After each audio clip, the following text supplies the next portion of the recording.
Welcome to another episode of the Empowered Fertility Podcast, the place where we dive deep into all things fertility. I'm Dr. Brenna Squires, a clinical psychologist and fertility support coach, here to bring you the knowledge, resources, and expert insights you need to feel confident along your journey to parenthood. So let's get started. Hey everyone, and welcome back to the Empowered Fertility Podcast. Today, we're talking about two very common things that impact millions of people, and these are food sensitives and leaky gut. These hidden issues wreak havoc on your immune system, your brain functioning, your hormones, your fertility, and more. And the crazy thing is that while many people experience a sensitive to one or more foods, most people don't realize they have them, or they downplay the impact of their symptoms. And leaky gut has become really popular, but most people don't even know what that is. So today we're going to address all of those things. And here to speak with me about this is Erin Doepke, a nurse practitioner and founder of Inspire Health and Wellness. We'll be diving into how food sensitives develop, how they affect your gut, what leaky gut really means, and simple ways to start restoring your gut and your fertility today. So welcome to the podcast, Erin. Thank you so much for having me. I'm excited. Yes, and thank you so much for coming on to speak today about these topics, because I know this is very popular, but not many people talk about it. And I was really excited when you said that these are your favorite things to talk about. These are your specialties, and this is something that you commonly work with other people on. And so I guess my first question is, what got you interested in this in the first place? What got you interested in food sensitives and leaky gut? Well, it's actually not just those two things. It's, a full functional medicine realm that really is my passion. Honestly, it came from lived experience. So I had some issues of my own health wise that traditional medicine could not help me with. So I kind of had to walk it out myself, dive into these specialty testings, and figure out what was going on. Right. So I think once you walk a journey like that and you have that knowledge, you just get this passion for sharing it and helping others who may be in the same position that you're in. Yes, thank you so much. I mean, it's not exciting that you experienced it, but it is exciting that you took what you experienced and made it something to help other people. Yeah. Yeah. It's very disheartening when you go to a provider and they tell you, well, your labs look great, and but you're sitting on the other side of that saying, but I don't feel great. Mhm. Please help me, right? And Yeah. you get offered pharmaceuticals, which doesn't make sense. If everything looks good, then why are you offering me medicine? It was just kind of a snowball thing that I had to take a different approach. So, Yeah, that is definitely very frustrating, and I hear that from a lot of people. I also have that same experience where I went to the doctor and I said all of these symptoms, and they said, "Well, your labs look fine or you look fine. It's not a big deal." Or my favorite, "Everybody has those." right.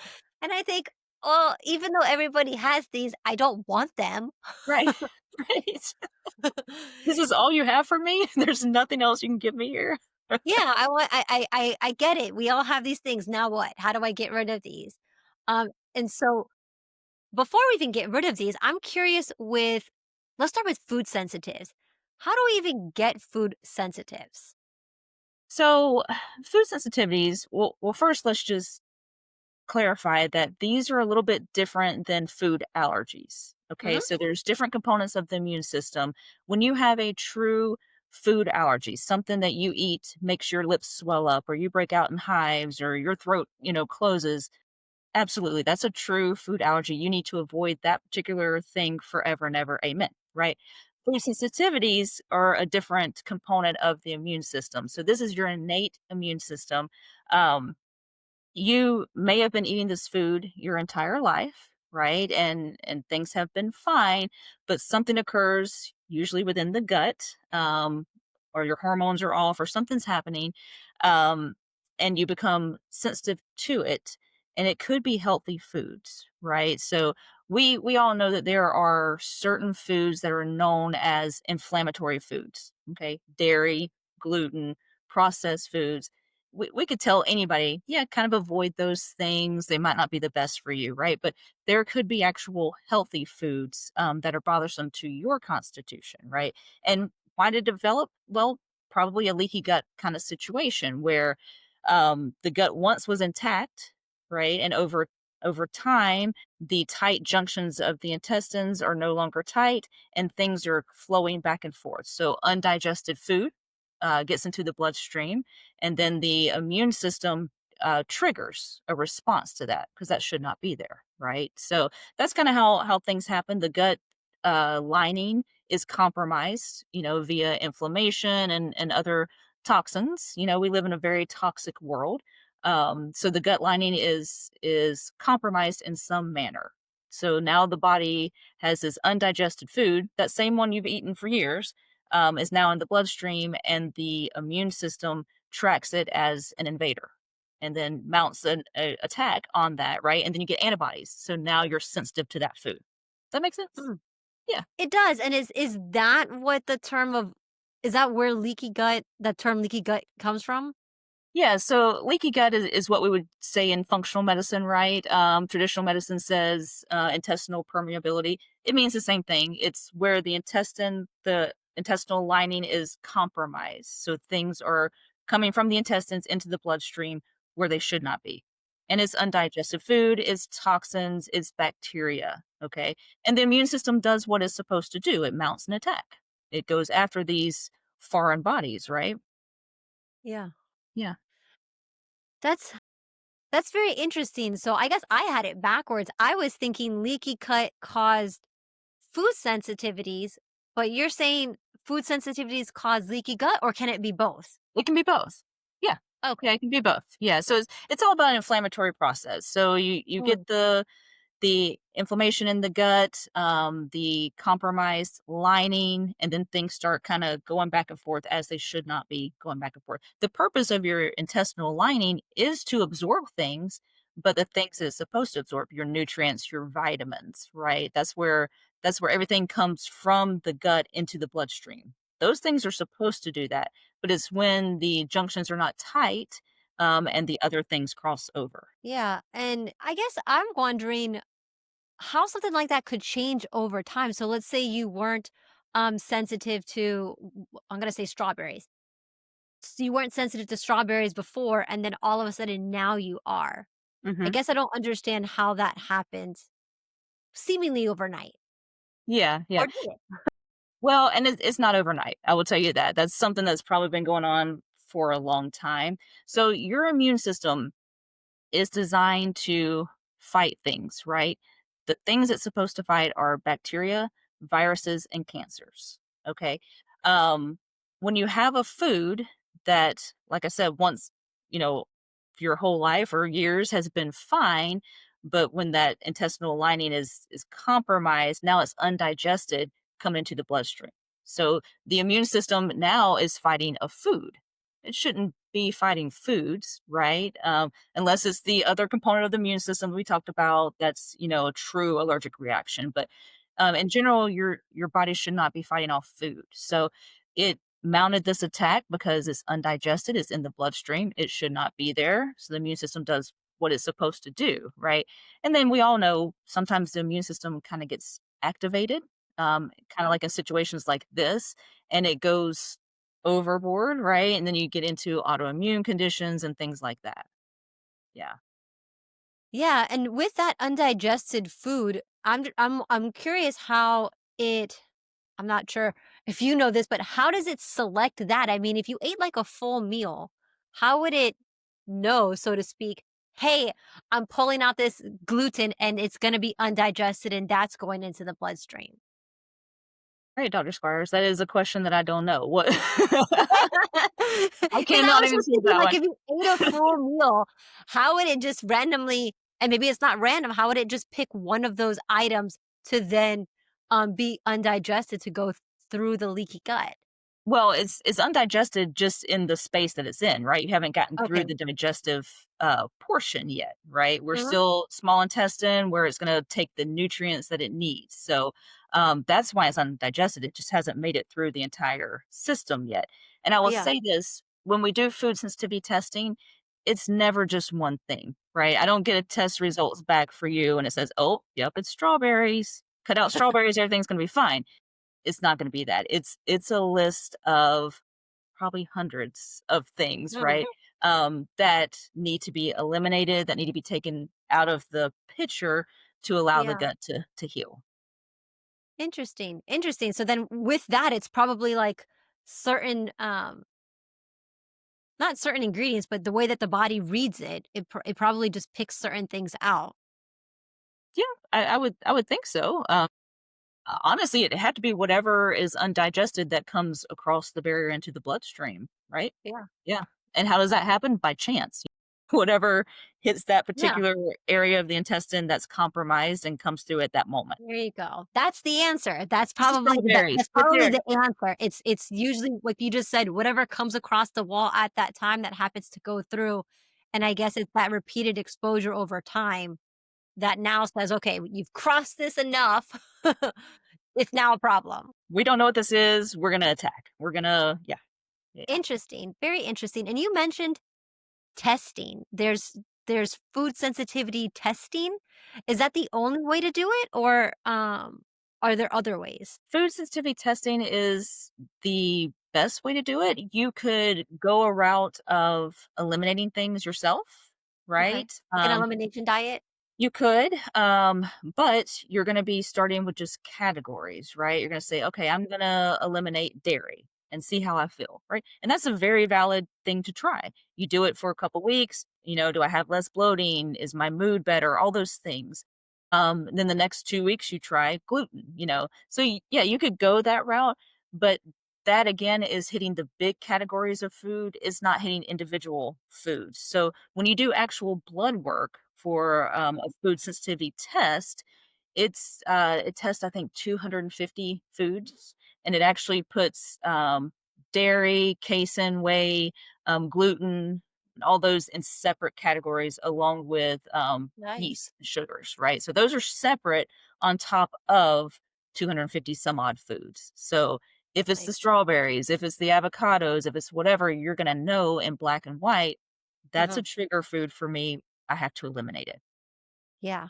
And that seems a whole lot faster, Yes. doing a Yeah. food sensitivity test, because I know I'll at least speak from my own experience when I did an elimination diet, and it starts off with you're eating nothing. I felt like I was eating maybe like 2 food groups. Right. Right. Right.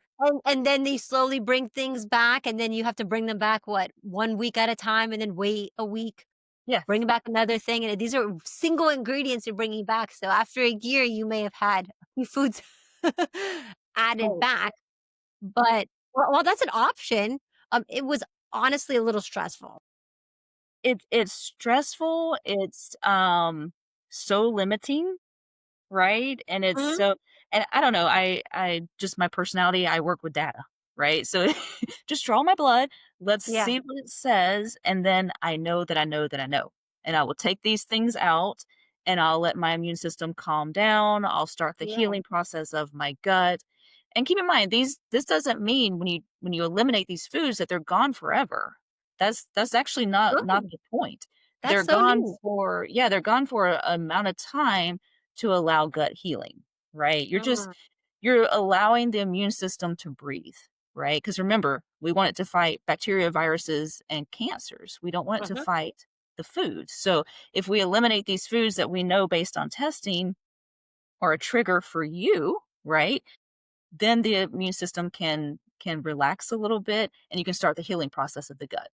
Now, if you did an elimination testing or ALCAT testing, food sensitivity testing, and you did an elimination diet, but you didn't also work on healing the gut in other ways, then you're kind of spinning your wheels a little bit, right? You're not going to Yeah, get very far. You'll have some inherent healing just because you eliminated triggers. That's beautiful. Inflammation is going to go down. Things are going to get better. But there's certain things you do that are going to heal the gut even more. So the intestine, the tight junctions get tight again. So we don't have the same process all over again where the toxins come in the bloodstream.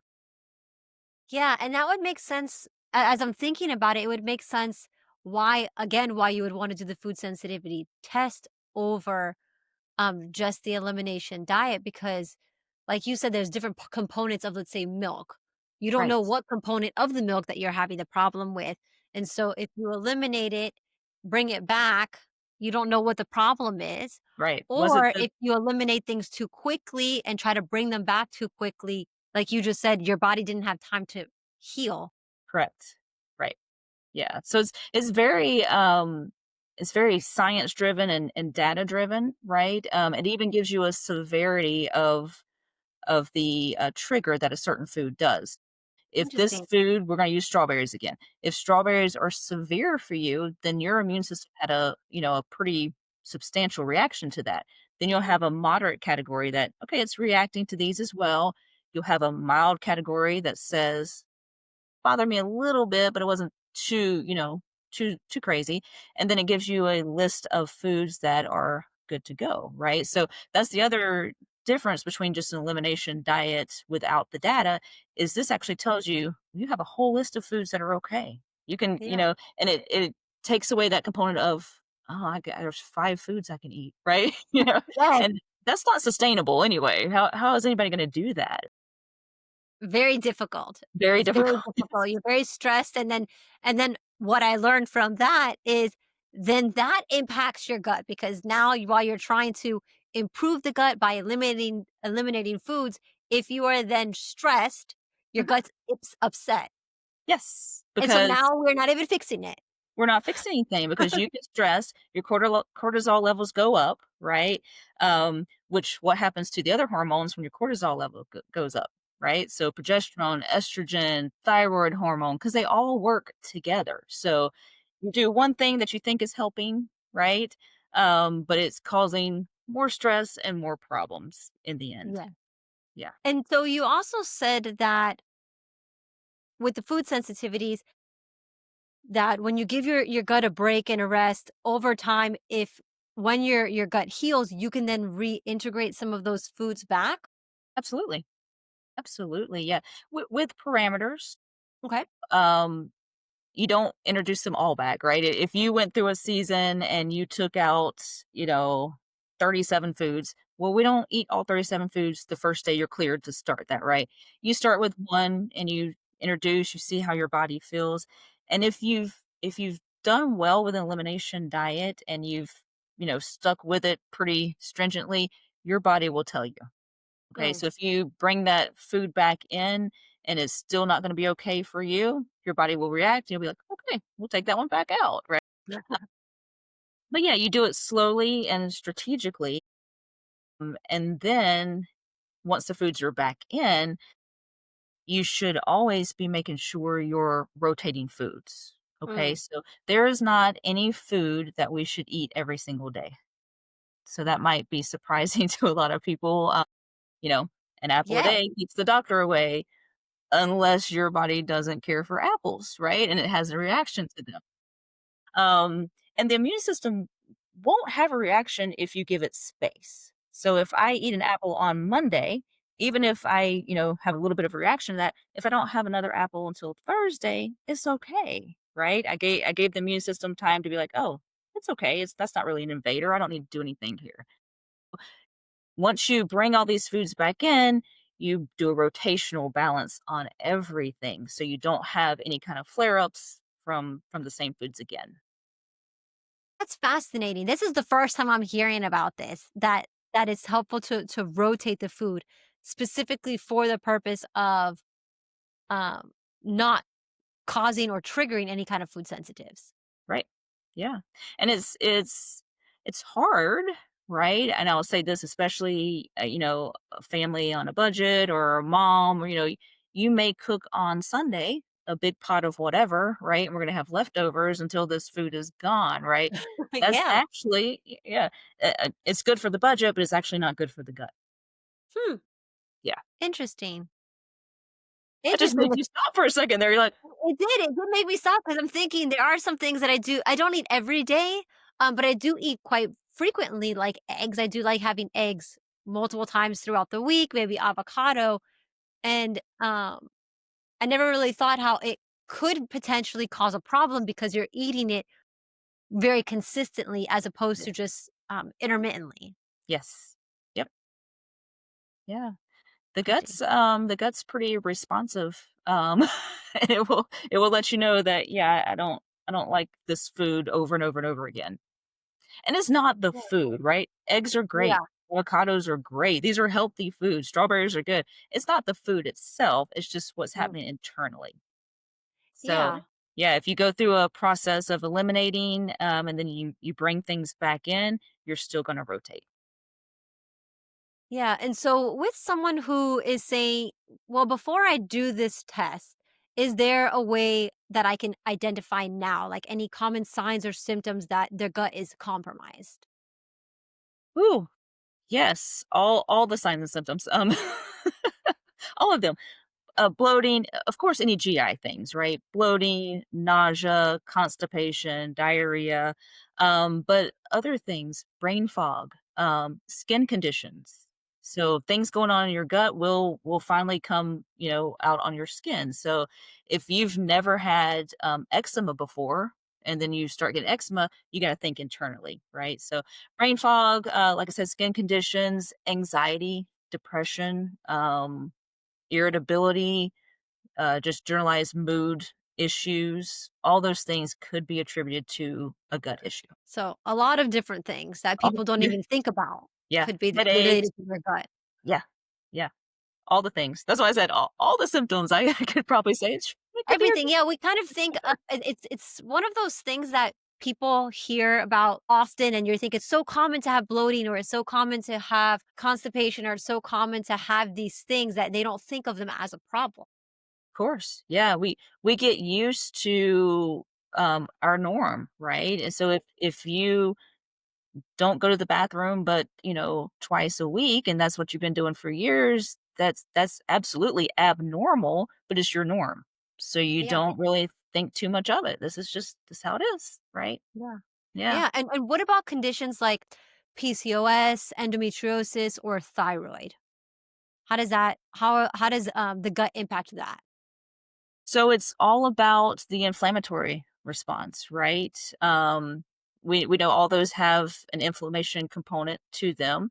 And when we're battling gut issues, that's also an inflammatory response. And then it actually becomes systemic when it's a leaky gut situation, it's in the bloodstream, right? So it's it's all about inflammation. So hormone issues can be affected by the gut and vice versa, right? Because the gut is intricately involved in every aspect of your body. So the gut brain axis, all of it's intermingled. So if one is off, the others are probably off as well. And if you fix one without fixing the others, you're going to spin your wheels. So, yeah, it can definitely be attributed to all of those things. Autoimmune conditions, PCOS, all of that stuff. Yeah, and the way that you made it sound, it makes me think if you take a medication, so some doctors prescribe medication for PCOS or thyroid, and some do other things for like endometriosis. How does that impact the symptoms and the gut? So, it manages symptoms. Right? Okay. Hopefully, if you are put on a medication for something, hopefully it's helping that something.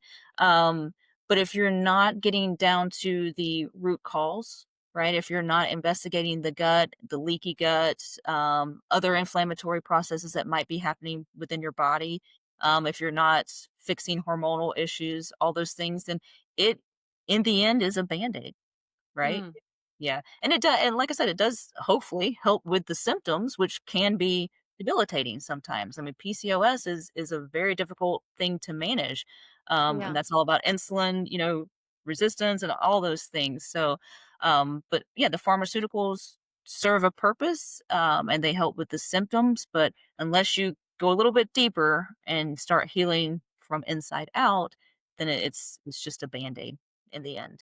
So common and so frustrating that you get the band-aids because it makes you feel better sometimes. I say sometimes because sometimes it doesn't even make you feel better. It just takes away some of the symptoms. But then at the end of the day, you still didn't resolve the issue. And you had said something about insulin resistance, and I'm curious, does insulin resistance and leaky gut, is there any connection with that? Um, well, when you're going back to the inflammatory response, then yeah. Yeah. So if you're leaking in your gut, right? The inflammation is high. Um, you need the insulin is, designed to process the sugars and all those things. So if the inflammation is high, then none of those systems are going to work the way they're supposed to, right? Oh, interesting. Yeah. Yeah, that makes sense because then that just kind of goes that goes along the line of, um, like that domino effect. You just knocked over that domino, and it's just like saying nothing's working now. Right. Right. Right. Nothing's working right. So if you're gonna expect the rest of your organs to work properly, it's not happening. Right. Right. And the same thing happens, when you have hormone imbalances, things like that. None of your systems are gonna if you're, estrogen dominant or any of those things, your liver's not gonna, process right. None of these things are gonna work effectively. Yeah. Yeah, and then those hormones affect the thyroid, and the thyroid affects your blood pressure and, all these things. So it is a domino effect, it's a snowball effect. It's how the body works. It's intricately involved with everything. What happens Yeah. here affects here and here and here and here, right? It makes me think of fertility and how all of these things that you're speaking about are tiny little hidden things that most people don't look at, most people don't address. And I think it's because most people don't realize that they are significantly impacting their hormones. Right. Absolutely. So, I mean, just think about we didn't even talk about this part yet. When you have leaky gut, remember that's where you're supposed to absorb your nutrients. But if Mm, if you're leaking and you're getting undigested food in there, you're not going to be absorbing and uptaking your nutrients the way that you should be, right? So then you become zinc deficient or B12 deficient or all these things, which of course are necessary for in the fertility realm, right? They're necessary for everything health wise, but especially, if you're trying to become pregnant, this could be a component of that. You could be nutrient deficient because of the leaky gut, right? And you can take the B12 and you can take the zinc and you can, try to get your levels up, but it's going to be a constant battle because it's continually leaking. that's so fascinating. It made me think about like supplements. The supplement world right now is just taking off. And there's so many supplements that are being recommended, especially in the fertility space. And even with prenatals, the supplemental dose is very high. Mm, So if there's leaky gut and you're not even absorbing these supplements, it's almost like throwing the money down the drain, absolutely. Yeah. Yeah. Now you're going to get some of it, right? I mean, especially yeah, if it's high, right? You're gonna get right. something. If I give you 1,000 of that, okay, you're gonna get some of that, of course. But yeah, it is a lot of throwing your money down the drain, if it's just gonna leak out and you're not gonna absorb it and get it to where it needs to be. Interesting. Yeah, that actually makes me think differently about I'm curious if the reason why some of these doses are so high is because they already know about the leaky gut. Could And they're be. kind of saying rather than trying to fix the leaky gut, 'cause we don't have time for that, we're just going to give you a high dose in hopes that some of it will make it to the right place. Yeah, yeah. Yeah. It could be. I don't know. I don't know. But it's like, if I'm bleeding from somewhere, right? And you're like, "Oh, goodness, you're not looking so good. You're pretty pale, Let's give you a blood transfusion." You start putting blood in, but if it's still leaking out, what's the point? What are we doing? We're not fixing anything here. Yeah. Now I'm gonna take some of that blood and I'm gonna use it and it's gonna keep Uh-huh. me from, you know, going way down the toilet, but it's still Yeah. not fixing the cause. Yeah, that kind of just reminds me of the difference between sustaining and like thriving. Are Yes, you just kind of surviving. maintaining the status quo? Right. Because like you just said with the example of the blood transfusion, if you're just depleting and you're as fast as you're losing the blood, you're just putting it in versus if you fix where the leak is coming from and then you put it in, Now we're now getting you're some fine. Now yes, we're now getting somewhere. Now you could actually start thriving and doing well. yeah, yep. Now we're healing. Now we're Now we're healing. healing. Now we're healing. Now That we're kind of healing. gets back to one of those that whole idea of what is the root cause. Sometimes that root cause is this connection that we're talking about. It is the leaky gut. It is the sensitivity to certain foods. And it's not until you fix that that you're actually going to be able to start healing. Right. Absolutely. Fascinating. Fascinating. So, with that, what are a few first steps that someone can take to start working on their gut right now? Let's say if before they do the testing, what can they start doing right now before testing? So, some easy things that anybody can implement that are cost effective, right, would be making sure there's enough color on your plate, right? So you have to be have the right things on your plate. So we're talking the green vegetables, the yellows, the reds, all of those things. Making sure you get enough protein. Okay, most people do not make the mark on the amount of protein that you should have in a day. A good quality probiotic that's perfect, right? Even if you don't do it, and I'm very conservative with supplements and probiotics and all that stuff because I do feel like food is medicine. That's my first go-to. Um, and I wouldn't want someone to get on a probiotic that's the wrong probiotic, right? It doesn't work for what's actually happening inside their gut. And that's the beauty of testing the gut itself, right? The microbiome, looking at what's wrong with that specifically. But a good quality, well-rounded probiotic, maybe if you only took it 3 days a week, would be beautiful. For your gut. Hydration, right? If you're not drinking water, um, every cell in your body has to have water. So if you're not drinking enough, then everything's going to be depleted, and that's going to mess with your gut as well. Those people with constipation, you have to have enough water to be able to move your bowels. So those are simple things you can do. Rotate the food, that would be amazing, right? Rotate the food. Rotate the food, don't eat the same things every day. Give your immune system a minute to say, "Okay, we're okay." I didn't like that food too much, but now it's Tuesday and I don't have that food again, so we're good. I'll fight the other things I need to fight. So, rotate the food, that would be great if you wanted just some simple things you could do for your gut. Nice. That's awesome.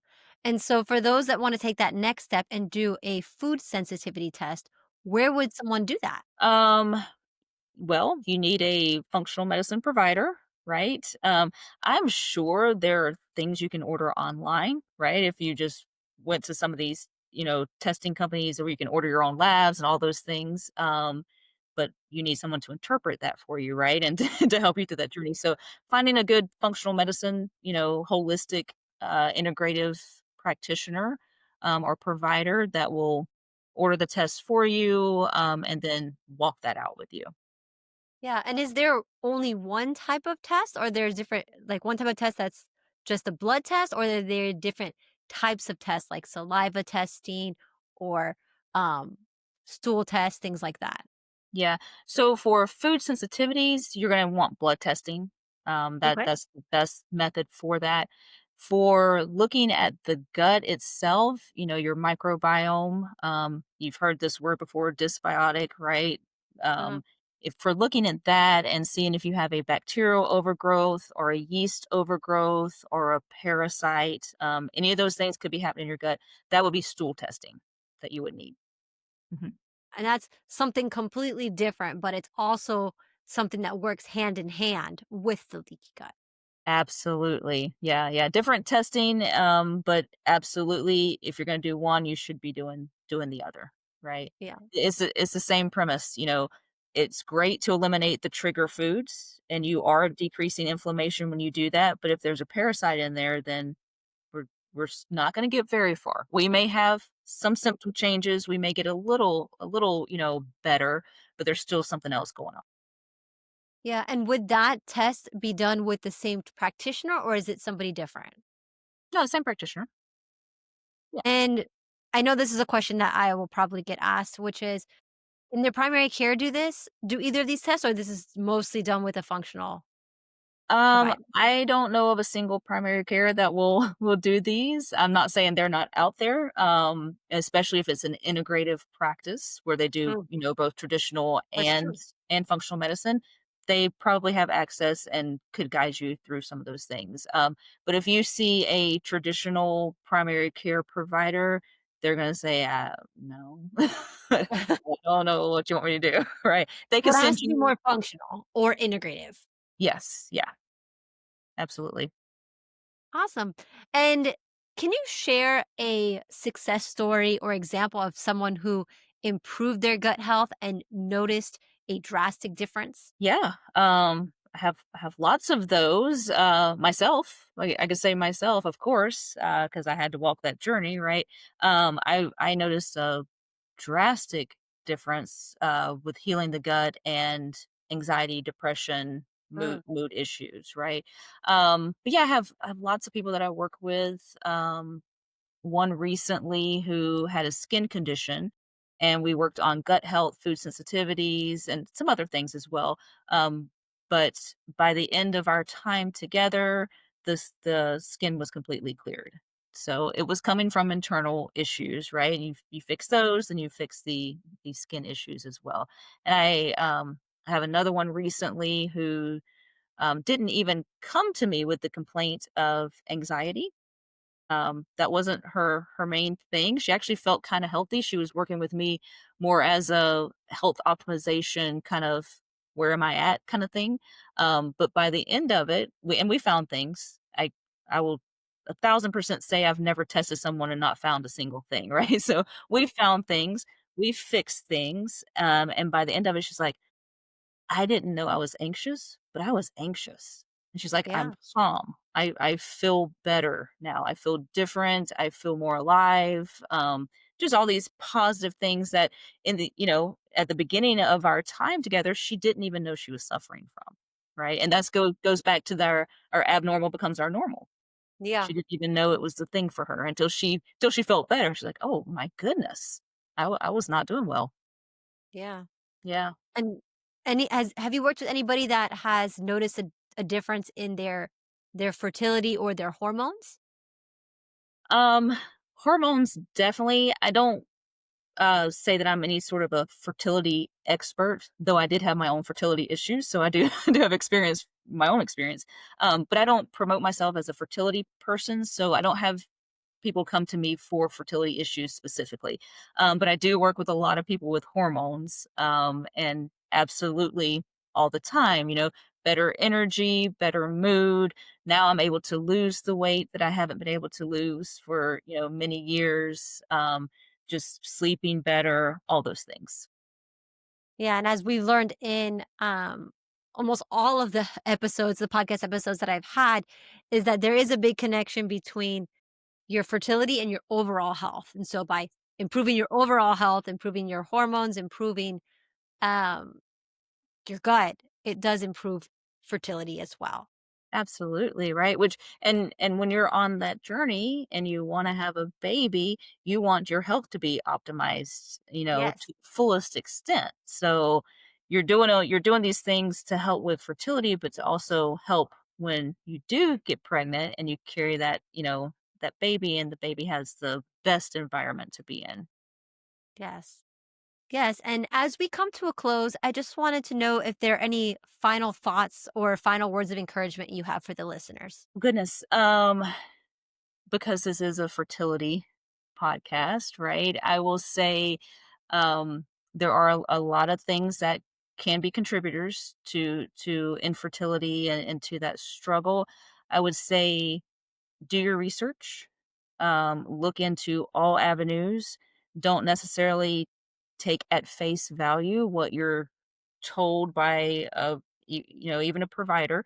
Kind of look into things, and walk it out in your way. Okay. Everybody's going to have a little bit of a different journey with fertility. Mine ended up with IVF multiple times. That doesn't always happen with everyone, right? So there's no one way to do it. Whatever you decide is best for you and your body and your future family is perfect. Wonderful. Thank you. Thank you so much. You're And welcome. if someone wants to reach out to you specifically, how can they connect with you? So my website is erinninspire.com. So you can check out my website, learn more about me and what I do. I work with hormones, root cause medicine, weight loss management, peptides, all kinds of fun, functional kind of things. Um, More than welcome to email me. It's erin.inspire@gmail. And then you could call me as well, 863-661-1347. Awesome. All of the contact information. I All the love contact information. it. And thank you again so much for being on the podcast. I enjoyed this conversation and I appreciate you spending your time with us today. Yeah, thank you so much for having me. This was fun. And thank you so much, listeners. If you have any thoughts or questions, put it in the comment section. And remember that small changes can make a big difference, especially when it comes to healing your body and improving your overall health. So be encouraged, feel empowered, and stay hopeful. Thank you so much for joining me today on the Empowered Fertility Podcast. If you're looking for personalized support on your journey, whether that's through therapy or coaching, please reach out. Just complete the contact form linked in the show notes, and someone from my team will be in touch with next steps. Remember, you are not alone. You are not broken, and your story is not over. See you in the next episode.